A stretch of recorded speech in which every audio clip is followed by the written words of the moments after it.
SIR SIR করে সাধারণ মানুষগুলোকে এতটা হয়রানিতে ফেলে রেখেছে, আর কি বলা যায়। এটা প্রায় 1-1.5 মাস থেকে চলতেই আছে। আগে ফর্ম ফিল আপ করলাম, তারপরে আবার নোটিশ আসলো, মানে ফর্মের গোলমাল হয়ে গেল, আবার ডকুমেন্টস জমা দিলাম, এবার নোটিশ আসলো। লাস্ট টাইমে আজকে আমাদের হিয়ারিং ছিল, হিয়ারিংটাও অবশেষে করে আসলাম, কিন্তু কি যে হয় জানি না। 14ই ফেব্রুয়ারিতে বোঝা যাবে। আর আবার আবার নতুন করে আমাদের যাদের বুথে আছে আবার নতুন করে হিয়ারিংয়ের ডেট এসছে, ওদেরও আবার নোটিশ আছে, ওদেরকেও আবার যেতে হবে।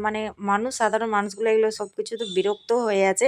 জানি না এটা কিসের জন্য করা হয়েছে, কি কি হিসাবে করা হয়েছে।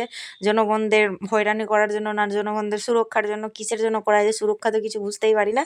এটা নিয়ে বাড়াবাড়ি অনেক জায়গায় হয়ে গেছে, শুধু আমাদের এখানে সেরকম কিছু একটা বোঝা যায় না, কিন্তু অন্য অন্য জায়গায় অনেকটাই হয়রানি হয়েছে, অনেক কিছু হয়েছে, অনেক মানুষ মারাও গেছে এই ভয়ে যে আমার কি হবে, আমার সঙ্গে কি হবে, এটা ওটা বড়সড় মানে অনেকটাই জিনিস। তো যাই হোক, সবাই এটাই জমা দিলাম, কিন্তু এটা প্রুফ থাকলো। আর এটার পরে যদি আমাদের আবার কিছু হয় তো তার জন্য দায়ী হবে। তারা তো বলেছেন যে বলে এটা নাকি তাদের সুরক্ষার জন্য করা হয়েছে। তো যাই হোক, আজকের আমার এসআইআর ফর্মটা জমা হলো, শেষমেশ জমা দিয়ে চলে গেলাম এবার বাড়ির জন্য রওনা, কারণ অনেকটা ক্লান্ত হয়েছিল। তো আজকের ভিডিওটা এই জন্যই। আল্লাহ হাফিজ।